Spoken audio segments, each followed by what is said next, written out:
Hello students, welcome to your YouTube channel Gyan Guru academy. Dear students, पिछली class में कक्षा 7 का जो हम विज्ञान पढ़ रहे हैं बच्चों, इसमें कक्षा 7 के विज्ञान में हमने इसका पहला चैप्टर पढ़ लिया और दूसरे चैप्टर यानी कि रेशों से वस्तु तक हमने इसकी शुरुआत कर दी है। और इसमें हमने एक लेक्चर भी कर लिया है, इकाई 2 में हमने एक लेक्चर कर लिया है।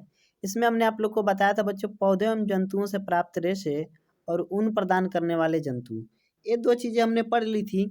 आज का जो हमारा टॉपिक होगा ऊन तैयार करने की विधि, ठीक है, और रेशम कीट का जीवन चक्र, रेशम प्राप्त करना है कैसे होता है, सारी चीज़ें हम आज के टॉपिक में डिस्कस करेंगे। तो प्यारे बच्चों, अभी तक आप हमारे चैनल पर नए हैं तो चैनल को सब्सक्राइब करके बेल आइकन को जरूर दबा लें ताकि आने वाली वीडियो को नोटिफिकेशन सबसे पहले आप तक पहुंचे। चलिए शुरू करते हैं आज का क्लास। तो आज के क्लास में बच्चों पहला टॉपिक आप लोग का क्या है, पहले ये चीज़ देखेंगे। पहले ही टॉपिक आप लोग को बताई गई है, क्या बताई गई है बच्चों, ऊन तैयार करने की विधि।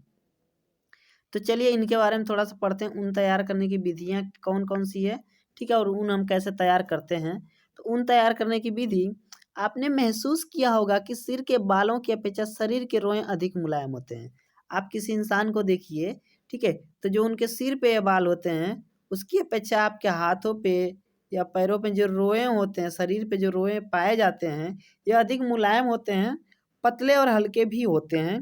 बिल्कुल इसी तरह भेड़ के रेशे भी दो प्रकार के होते हैं। जो भेड़ होती हैं उनके रेशे दो प्रकार के होते हैं। दाढ़ी के रूखे बाल, जो उनके दाढ़ी के बाल होते हैं बच्चों, रूखे बाल होते हैं।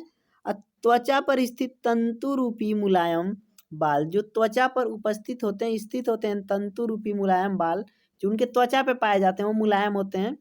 इन्हीं बालों का उपयोग ऊन बनाने के लिए किया जाता है। जो ये बाल होते हैं इनके त्वचा पर मुलायम बाल, तंतु रूपी जो बाल होते हैं, इनका उपयोग हम क्या करते हैं, ऊन बनाने के लिए करते हैं, क्योंकि वो मुलायम होता है। ठीक है, अब अगला टॉपिक है बच्चों, भेड़ पालन और प्रजनन, यानी कि भेड़ पालन कैसे करते हैं और उनका प्रजनन कैसे होता है, ये सारी चीजें हम इसमें डिस्कस करेंगे। भेड़ पालन और प्रजनन, हमारे देश में अनेक भागों में भेड़ों को ऊन उत्पादन के लिए पाला जाता है। भेड़ों को क्यों पाला जाता है बच्चों, ज्यादा से ज्यादा भागों में ऊन उत्पादन, ऊन तैयार करने के लिए पाला जाता है उनको। सामान्यतः जम्मू और कश्मीर, हिमाचल प्रदेश, उत्तराखंड, अरुणाचल प्रदेश और सिक्किम के पहाड़ी क्षेत्रों अथवा हरियाणा, पंजाब, राजस्थान और गुजरात के मैदानी भागों में गड़ेरियों द्वारा भेड़ों के झुंड पाले जाते हैं। गड़ेरियों द्वारा क्या किए जाते हैं बच्चों, भेड़ों के झुंड पाले जाते हैं। भेड़ शाकाहारी होती है और वे घास और पत्तियां खाना पसंद करती है। भेड़ पालक यानी पालने वाले, भेड़ पालक उन्हें हरे चारे के अतिरिक्त दालें, मक्का, ज्वार तथा खली आदि खिलाते हैं। दरअसल भेड़ों के रेशों की गुणवत्ता उनके पोषण, जलवायु तथा उचित देखभाल पर निर्भर करती है। जो बच्चों उनके रेशे होते हैं उनकी गुणवत्ता, वो कैसा उनका पोषण है, वहाँ की जलवायु कैसी है, उनका देखभाल कैसे हो रहा है, इसी पर निर्भर करते हैं। इसीलिए जो भेड़ों के पालने वाले होते हैं उन्हें क्या करते हैं, दालें, मक्का, ज्वार, खली आदि चीजें भी उन्हें खिलाते रहते हैं। ठीक है, भेड़ की कुछ नस्लों के शरीर पर घने बाल होते हैं जिनमें बड़ी मात्रा में अच्छी गुणवत्ता वाली ऊन प्राप्त होती है। ऐसी भेड़ों का उपयोग अच्छी नस्ल की भेड़ों को जन्म देने के लिए भी किया जाता है। ठीक है, नस्ली भेड़ों को जन्म देने के लिए जनक के रूप में इनके चयन की प्रक्रिया को वर्णात्मक प्रजनन कहते हैं। ठीक है, यानी कि भेड़ की कुछ ऐसी नस्लें होती हैं जिनके शरीर पे घने बाल होते हैं और बड़ी मात्रा में अच्छी गुणवत्ता वाली ऊन इनसे प्राप्त होती है। तो ऐसी भेड़ों को क्या होता है बच्चों, जन्म देने वाली जो नस्ल होती है उनके लिए भी इनको उपयोग करते हैं। और इस प्रक्रिया को हम कहते हैं बच्चों वर्णात्मक प्रजनन, वर्णात्मक प्रजनन कहा जाता है। क्लियर है। यहाँ पे एक तालिका दी गई है बच्चों, ध्यान से आप लोग देखिए। इस तालिका में क्या लिखा है कि तालिका में बताया जा रहा है कि गुणवत्तापूर्ण ऊन प्रदान करने वाली भेड़ों की कुछ भारतीय नस्लों की जानकारी नीचे तालिका में दी गई है। यानी कि बच्चों जो गुणवत्तापूर्ण अच्छी ऊनें प्रदान करने वाली भेड़ होती हैं, तो उनमें से कुछ भारतीय नस्ल की भेड़ें होती हैं जो हमारे भारत में पाई जाती हैं। उनकी क्या की गई है, कुछ जानकारी दी गई है नीचे। देखिए क्रम से यहाँ पे दिया हुआ है, क्रम संख्या 1 में बाखरवाल, ये बाखरवाल नस्ल का नाम है बच्चों। ये भेड़ पाई कहाँ जाती है, जम्मू और कश्मीर में। इनकी ऊन की गुणवत्ता क्या होती है, ऊनी सालों के लिए, जो ऊनी सालें बनाई जाती हैं बाखरवाल नस्ल की भेड़ों से बनाई जाती हैं। दूसरा क्रम संख्या पे बताया जा रहा है बच्चों रामपुर बुशायर, ये भेड़ों की नस्ल का ही नाम है। ये उत्तर प्रदेश और हिमाचल प्रदेश दोनों में ही पाई जाती हैं। भूरे ऊन वाले कंबल के लिए, जो भूरे ऊन वाले कंबल होते हैं वह इनके बालों से, रामपुर पुजार जो भीड़ की नस्ल पाई जाती है, इनके बालों से भूरे ऊन वाले कंबल बनाए जाते हैं। नाली यानी नली, ये राजस्थान, पंजाब और हरियाणा में पाई जाती हैं गलीचे के लिए। लोही राजस्थान और पंजाब में ऊनी वस्त्र के लिए। मारवाड़ी गुजरात मोटी मोटी व रुच्छ ऊन कंबल के लिए। उसके बाद है बच्चों पाठनवाड़ गुजरात होजरी के लिए। ठीक है, गुजरात में पाई जाती है और होजरी के लिए उपयोग किया जाता है। तो ये थी कुछ उनकी नस्लों के नाम और उनसे गुणवत्तापूर्ण किस तरह से ऊन प्राप्त किया जाता है। अब देखें अगला, भेड़ों के रेशों को ऊन में संशोधित करने के विभिन्न चरण। भेड़ों के जो रेशे होते हैं उनको किस तरह से संशोधित करके हम ऊन में बदलते हैं, तो उनके अलग अलग चरण होते हैं बच्चों। किसी भी चीज को बनाने के लिए एक प्रक्रिया होती है, उस प्रक्रिया के द्वारा ही बनाया जाता है। तो इनकी एक लंबी प्रक्रिया होती है। देखिए ध्यान से, भेड़ों के बालों को ऊन के धागों में परिवर्तित करने की एक लंबी प्रक्रिया होती है जो निम्नलिखित चरणों में संपादित की जाती है। पहला चरण है बच्चों भेड़ों के बालों की कटाई। भेड़ों के बालों की कटाई, सबसे पहले हम क्या करते हैं, जो भेड़ होती हैं उनके बालों को काट लेते हैं। जब पाली गई भेड़ के शरीर पर बालों की घनी वृद्धि हो जाती है तो उनके बालों को शरीर से उतार लिया जाता है।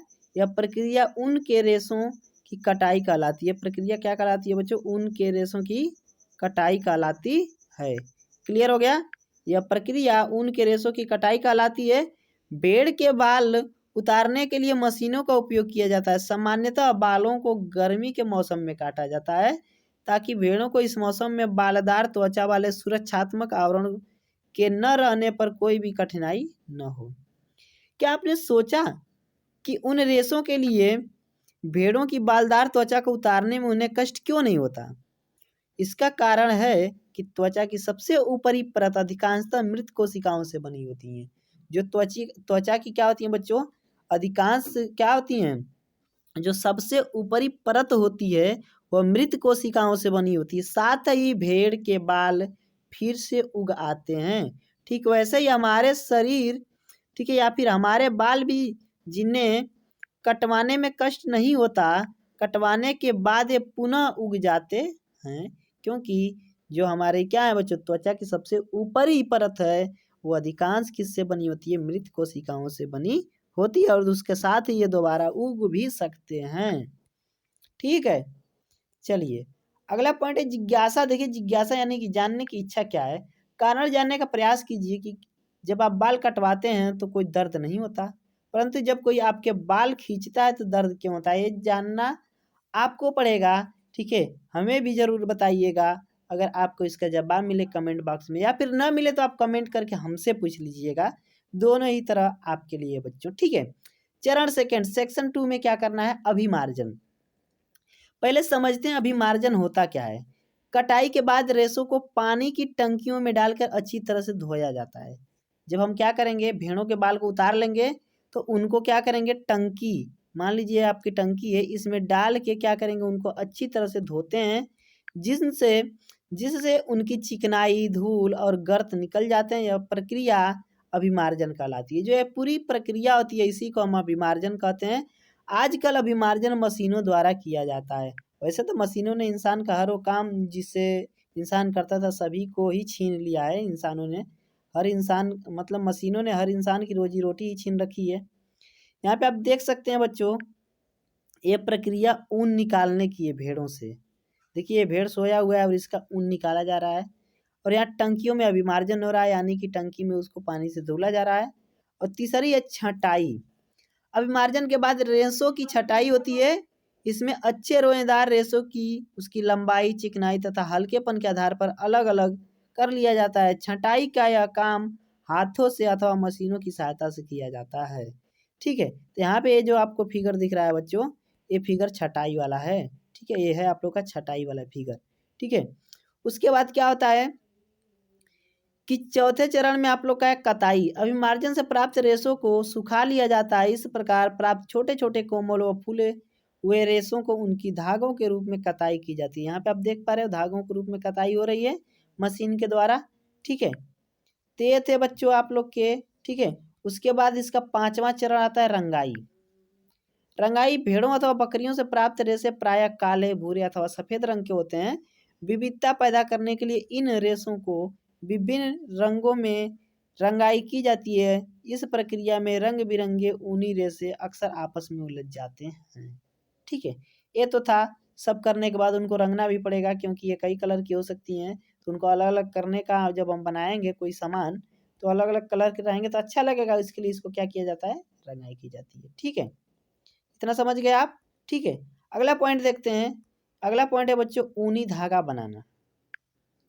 ऊनी धागा बनाना, रंगाई के पश्चात प्राप्त इन रेशों को सुलझाकर सीधा किया जाता है, फिर लपेट कर उससे धागा बनाया जाता है।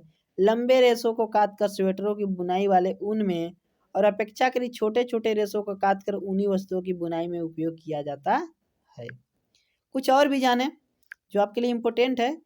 ऊन उद्योग हमारे देश में अनेक व्यक्तियों के लिए जीविकोपार्जन का एक महत्वपूर्ण साधन है। यानी कि उनके क्या है बच्चों, जो व्यक्ति हैं, बहुत सारे ऐसे व्यक्ति हैं जिनसे इनका क्या होता है, घर बार चलता है, वो अपना जीविकोपार्जन करते हैं इनको बेचकर। परंतु जंतु रेशों की छटाई करने वाले कारीगर कभी कभी एंथ्रेक्स नामक जीवाणु द्वारा संक्रमित हो जाते हैं।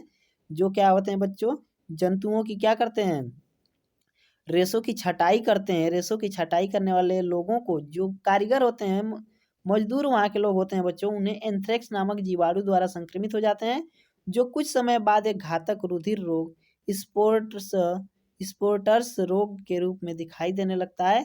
किसी भी उद्योग में कारीगरों द्वारा ऐसे जोखिमों को झेलना व्यवसायिक संकट कहलाता है। भेड़ों की संख्या की दृष्टि से चीन और ऑस्ट्रेलिया के बाद भारत विश्व में तीसरा स्थान है। भेड़ों की संख्या की दृष्टि से चीन और ऑस्ट्रेलिया के बाद भारत का विश्व में तीसरा स्थान है। गुणवत्ता की दृष्टि में न्यूजीलैंड की मेरिनो भेड़ सबसे अच्छी प्राप्त होती है। यानी कि सबसे अच्छी ऊन प्राप्त होता है न्यूजीलैंड के मेरिनो भेड़ से। डियर स्टूडेंट्स, आज के लिए इतना ही, लेकिन एक चीज़ मैं आप लोग को बता दूं, ये इम्पोर्टेंट है आप लोग के लिए बहुत ही ज़्यादा। इससे बहुत सारे क्वेश्चंस आपके बनेंगे इस चैप्टर से, तो इस चैप्टर को खूब मन से पढ़िएगा और आने वाले एग्जाम्स में अच्छा करके आइएगा। Best of luck for your bright future. और इसी के साथ ही मैं एक चीज़ कहना चाहूँगा कि अभी तक आप हमारे चैनल पर नए हैं तो चैनल को सब्सक्राइब करके बेल आइकन जरूर दबाएं, ताकि आने वाले वीडियो का नोटिफिकेशन सबसे पहले आप तक पहुँचे। चलिए मिलते हैं अगले क्लास में, तब तक के लिए धन्यवाद।